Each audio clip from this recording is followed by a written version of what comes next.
Think about this for a second, because it's one of the most powerful and unsettling paradoxes you could ever encounter. Oh, definitely. How is it physically possible for a person to be standing right in front of you like a flesh and blood human being, breathing the exact same air, and yet remain completely, totally invisible to you? Right. It's the ultimate perceptual breakdown. You're looking right at someone, your eyes are registering their physical form, but your mind is just actively refusing to see the reality of who they are. Yeah. It's a terrifying phenomenon, and honestly, it happens every single day. Exactly. And it is the exact question that consumed and, well, defined one of the most brilliant literary minds of the 20th century. Welcome to the deep dive. Glad to be here. Today, we're exploring the life, the intellect, and the monumental work of Ralph Waldo Ellison. We're going to unpack his masterpiece, Invisible Man, and look at his incredibly nuanced theories on identity, survival, and how cultures just inextricably blend together. To truly understand what Ellison accomplished, we can't just start with his book coming out in 1952. We really have to rewind. Right, we have to set the scene. Exactly. We need to look at the world he was born into, because his birth coincides with one of the most chaotic, violent cultural shifts in modern history. Okay, let's unpack this. We're talking about the years 1913 and 1914. If you look at what's happening globally in that specific, 24-month window, it is staggering. It really is. It's a world where the past and the future are just violently colliding. Take 1913, for example. You have the death of Harriet Tubman. She was this towering icon of the 19th century fight against slavery, a woman who literally guided human beings out of bondage. Right. Her death feels like the solemn closing of this massive, agonizing chapter of history. But then, in that exact same year, Henry Ford establishes the first moving automotive assembly line. Which completely rewires the global economy. I mean, Ford isn't just making cars faster. He is birthing modern mechanized capitalism. Yes, standardizing human labor. Precisely. The individual craftsman is being replaced by the repetitive motion of the assembly line worker. The whole concept of time and labor is shifting. And the culture is fracturing right alongside the economy. Over in Paris, you have the premiere of Igor Stravinsky's ballet, The Rite of Spring. Oh, the riot. Yes, the music is so primal, the time signatures are so aggressive that the audience literally riots in the theater. They are tearing up the seats because their ears just cannot comprehend this brutal dissonance. And meanwhile, in New York, the famous Armory Show opens. It introduces European Cubist and abstract artists like Picasso to an American public that is entirely used to traditional portraits. So the old, comfortable ways of seeing and hearing the world are being actively dismantled. Reality is being smashed into these unrecognizable shapes. It was an era of profound contradiction.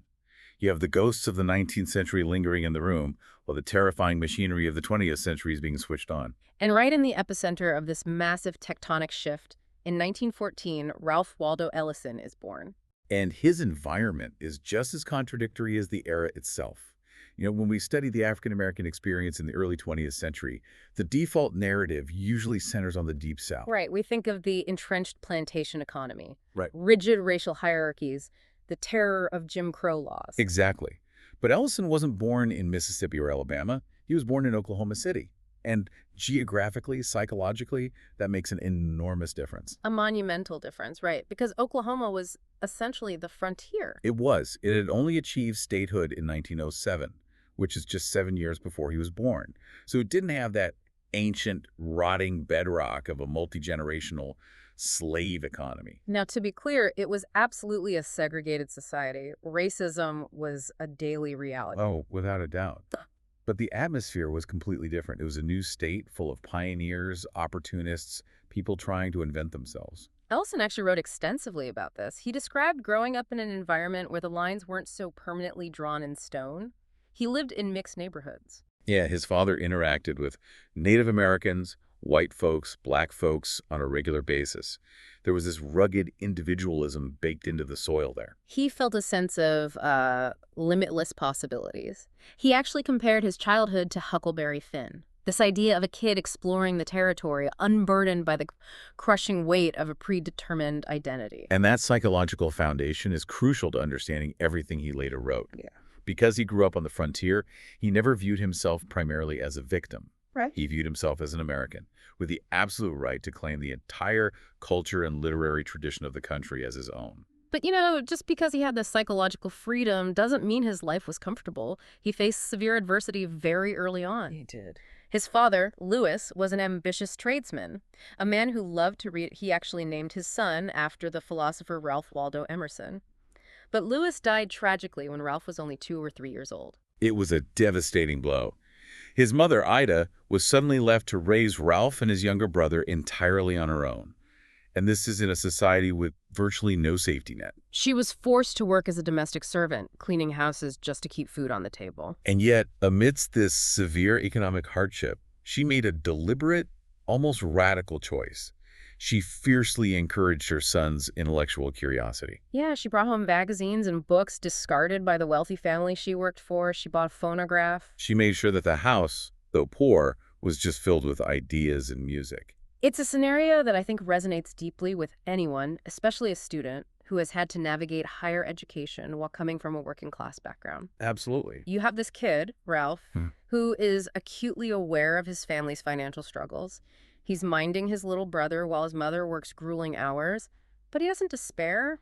He tinkers. Right, he's pulling apart broken radios to see how the circuits work. He's reading voraciously. He's figuring out how to survive the daily grind of poverty while simultaneously feeding this massive creative hunger. And that creative hunger found its most rigorous expression in music.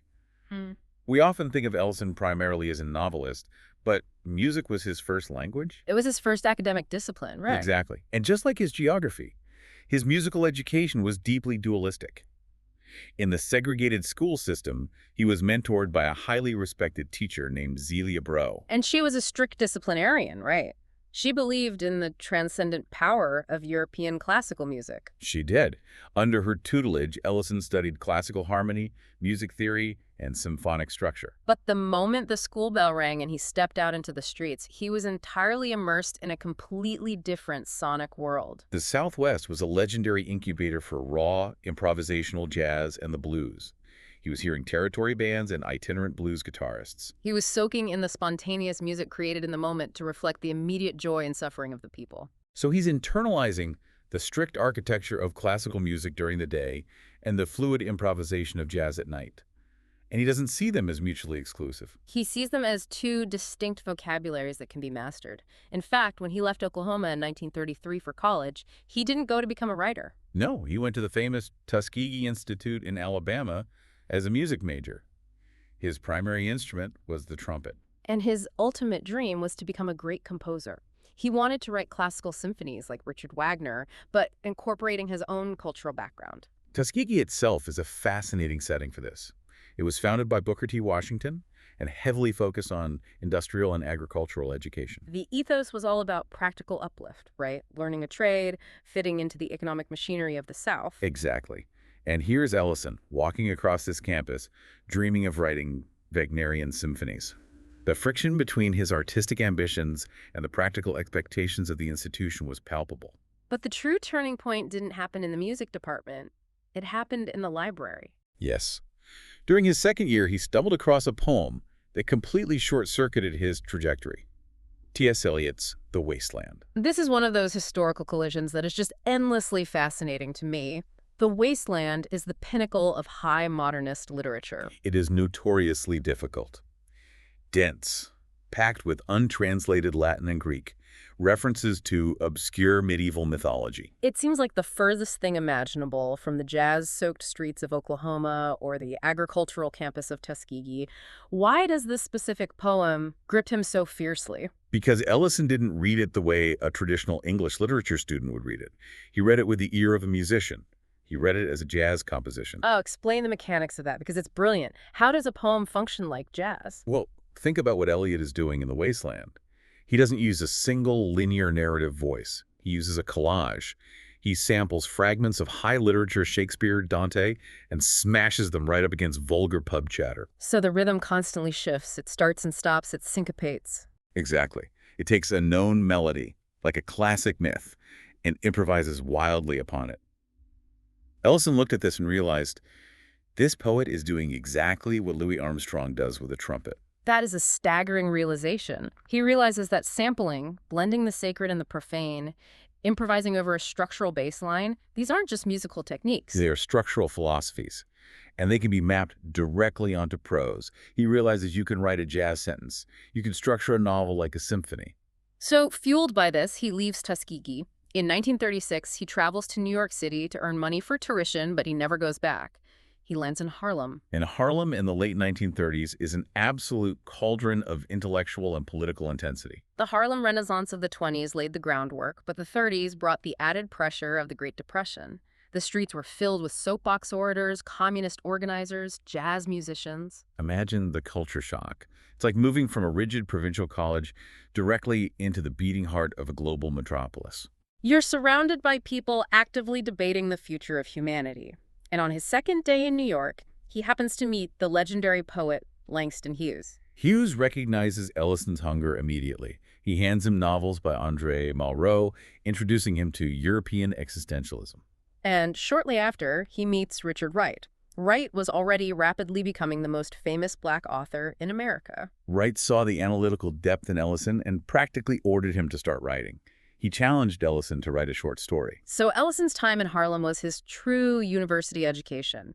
He's reading Marx, Freud, Dostoevsky during the day, and at night he's absorbing the vernacular street poetry and bebop jazz. He's gathering all these disparate elements and synthesizing them. He's building the intellectual machinery he needs to write his own symphony. And that rigorous process culminates in a novel that, in 1952, permanently altered American literature, Invisible Man. It's impossible to overstate the impact of this book. It won the National Book Award in 1953, beating out Hemingway and Steinbeck. But let's demystify it for a second.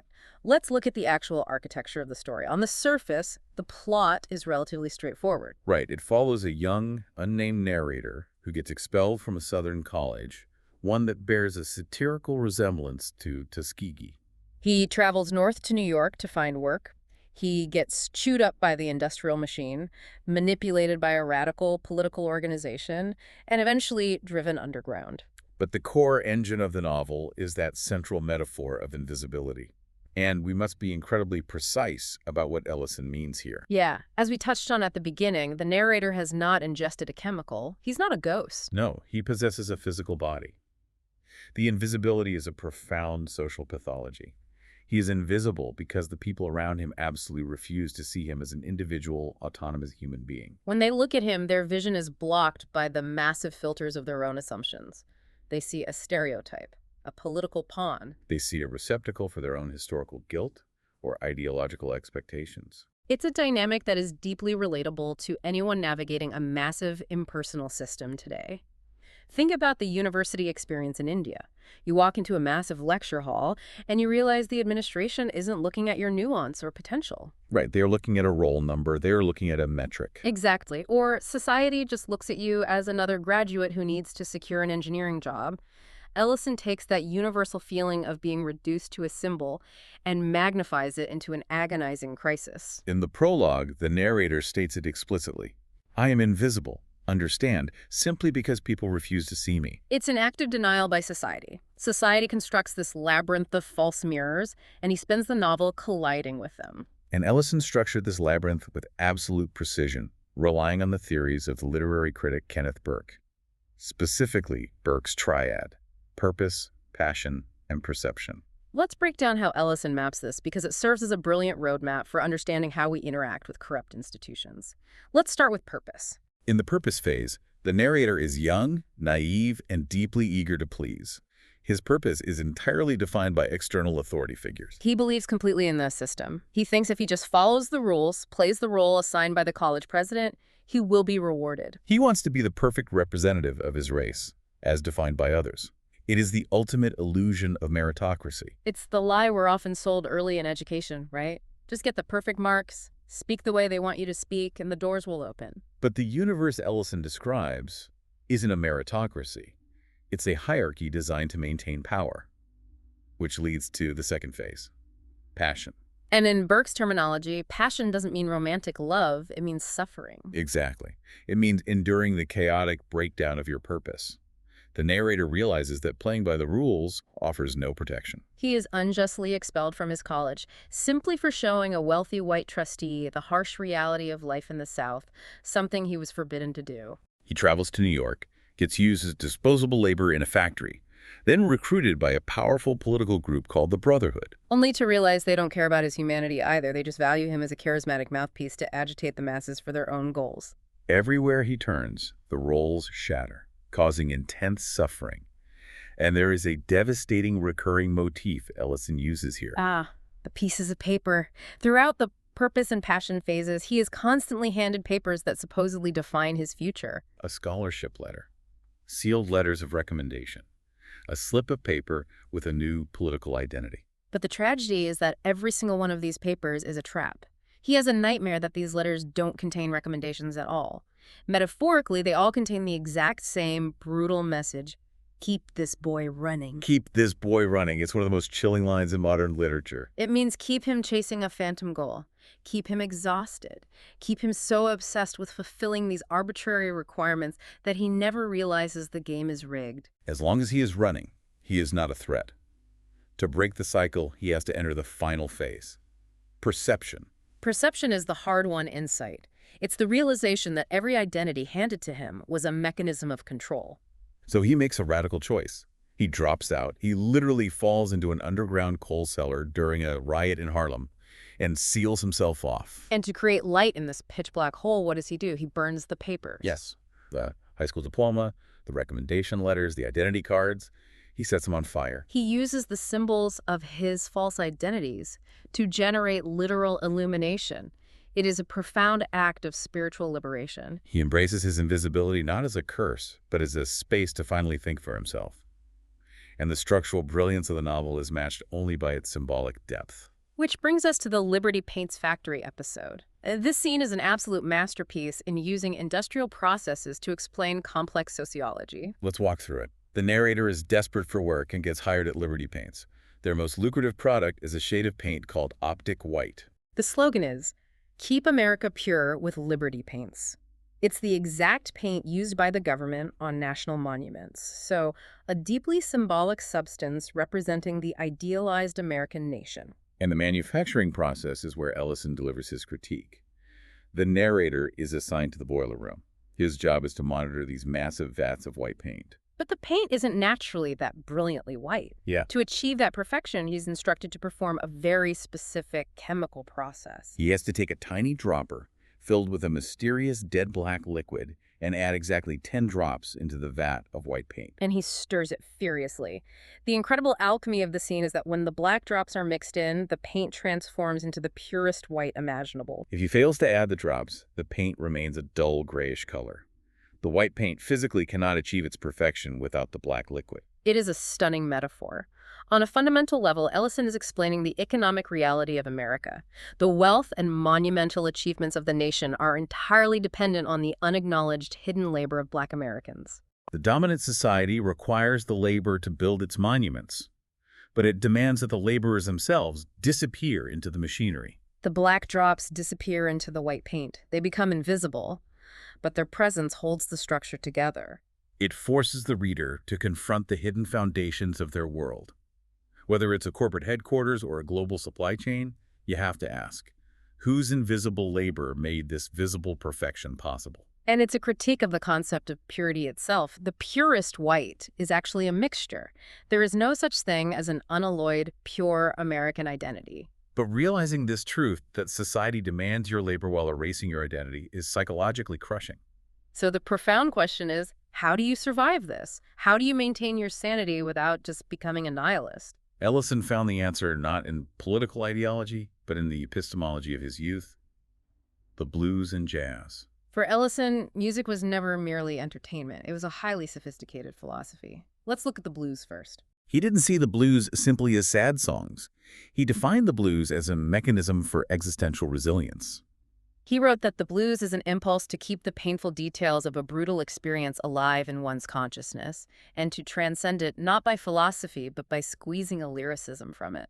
It is the ability to look directly at the absolute worst life has to offer, and instead of letting it destroy you, you articulate it. You sing about it. You conquer it through sheer toughness of spirit, laughing to keep from crying. In the novel, this is embodied by the character of Jim Trueblood. He's an impoverished sharecropper who has committed an accidental but horrific taboo. He is ostracized by both the black and white communities. He has hit the absolute rock bottom of human existence. The psychological weight should crush him. But he survives by utilizing the blues impulse. He confronts his agony head-on and shapes it into a narrative. He tells his story, finds the rhythm in his own tragedy, and distances himself from the pain just enough to endure it. He tells the narrator, "I sings me a blues." The blues isn't about wallowing in sadness. It's a disciplined technique for remaining unbroken in a world designed to break you. It's the ultimate psychological armor. But if the blues is for surviving pain, jazz provides the model for how to live as a free individual.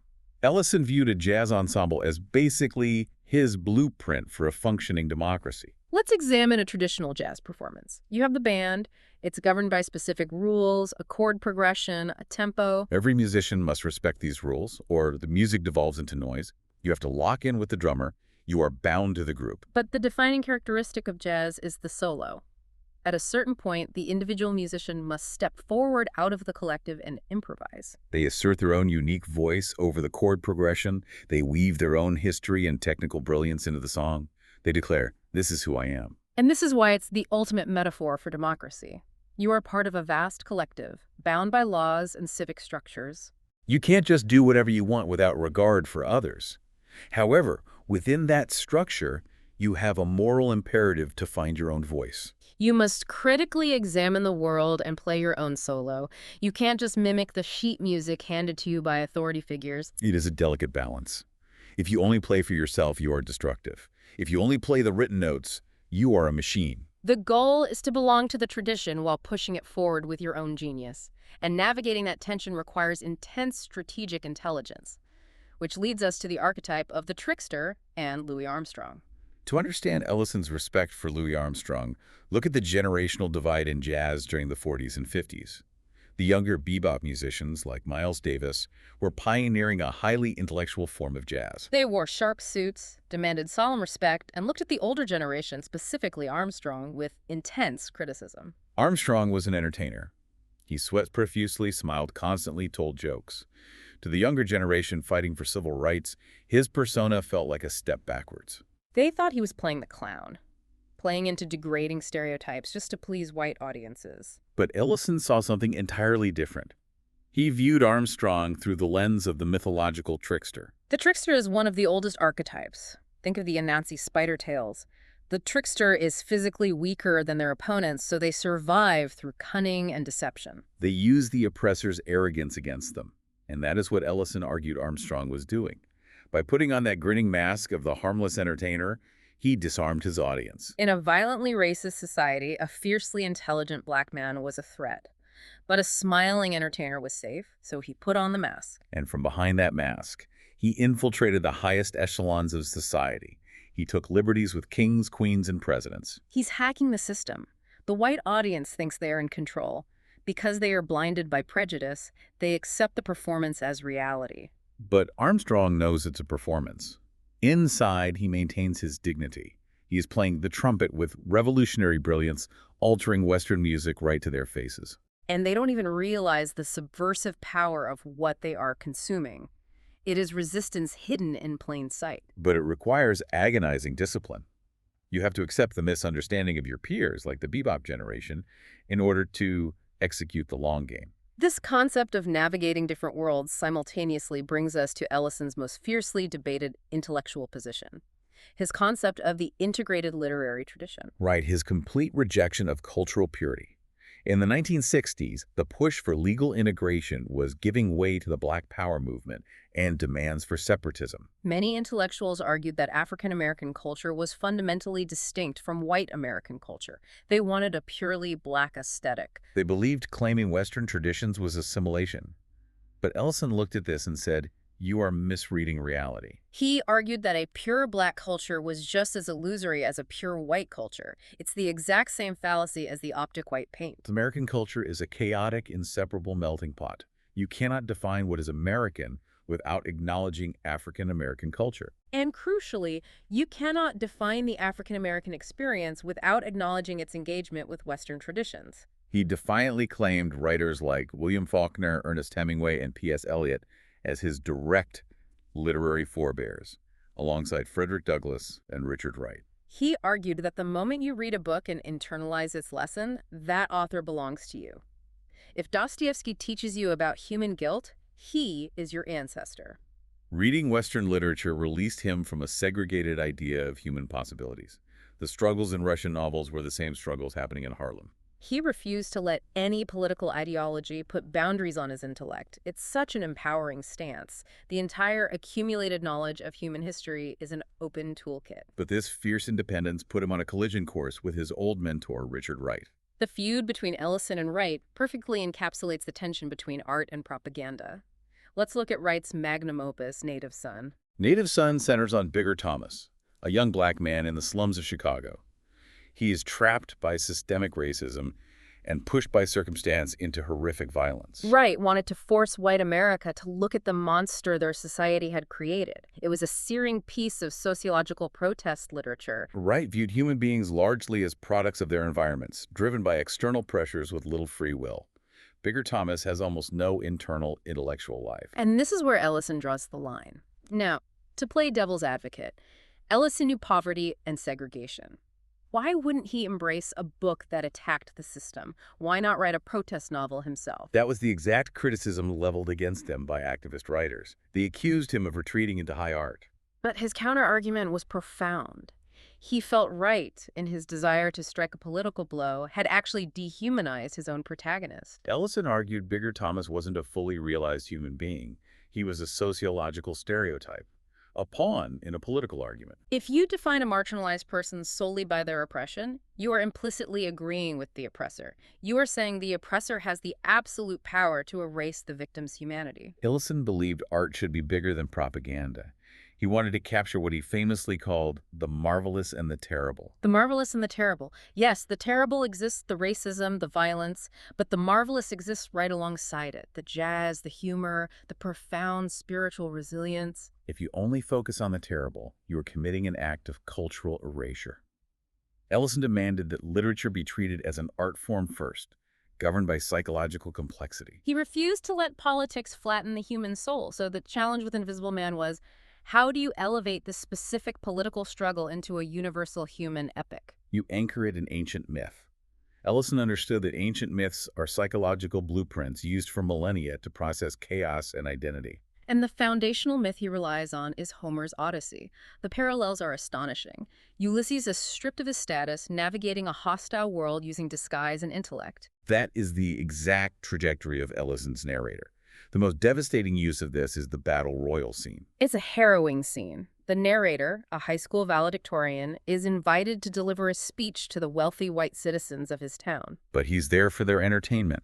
He is herded into a boxing ring with other blindfolded black boys, forced to fight savagely while the white men scream in sadistic pleasure. And then they are forced to grab for gold coins on an electrified rug, enduring agonizing shocks. It is a ritual of absolute humiliation before he is allowed to give his speech. Ellison maps this directly onto the episode in the Odyssey where Ulysses is trapped in the cave of the Cyclops. The Cyclops has overwhelming physical power but lacks intellect. When he asks Ulysses his name, Ulysses says nobody.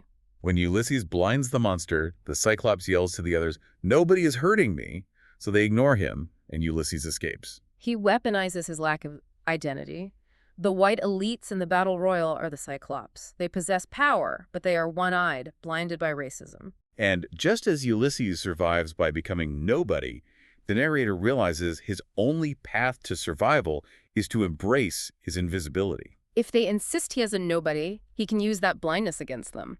He retreats underground to plot his own intellectual escape. But Ellison takes the mythology even deeper, into the ultimate horror of American racism, mob violence and lynching. He forces the reader to look at this violence through the lens of ancient Greek religious rituals, specifically the sparagmos. Sparagmos originates in the worship of Dionysus. It is a communal act where a living victim is physically torn apart by a frenzied mob, a sacrifice to appease the gods and restore order. Why use an ancient ritual to describe a modern lynching? Why not just describe the crime? Because to dismantle hatred, you must understand its psychological mechanics. By framing it as a ritual, Ellison shows this violence is not an aberration, it is a required ceremony. When the illusion of white supremacy feels threatened, the society requires a blood sacrifice to restore its psychological equilibrium. It terrifies the marginalized group into submission and bonds the dominant group together. By using this distant mythological lens, Ellison strips away the political rhetoric and exposes the raw machinery of human nature. You start looking for the modern, sanitized versions of these rituals today. Absolutely. How do groups use social exclusion or online mob dynamics to perform a bloodless sparagmos? Ellison is providing a master key to human psychology. And he spent the rest of his life exploring these themes. He worked on a massive second novel, published posthumously as Juneteenth. And in Juneteenth, you see his obsession with cultural mixing. It centers on Reverend A.Z. Hickman, an older black preacher, raising a boy named Bliss. And the crucial detail is that Bliss looks entirely white. Yes, a white-presenting child raised in the absolute epicenter of the African-American experience. He absorbs the black church, the jazz, the folklore. It is Allison's resounding argument against the illusion of purity. We are all deeply, irreversibly mixed up in each other's histories and languages. Bliss embodies the reality that the optic white paint tries to hide. Our strength lies in embracing that complex mixture, rather than building walls. We have covered a monumental amount of intellectual terrain today. Let's pull these threads together. What is the ultimate takeaway for an undergrad student listening today? The core lesson is the rejection of imposed labels. Yeah, whether a university tries to reduce you to a roll number or a society tries to limit you based on your background, those labels are just slips of paper.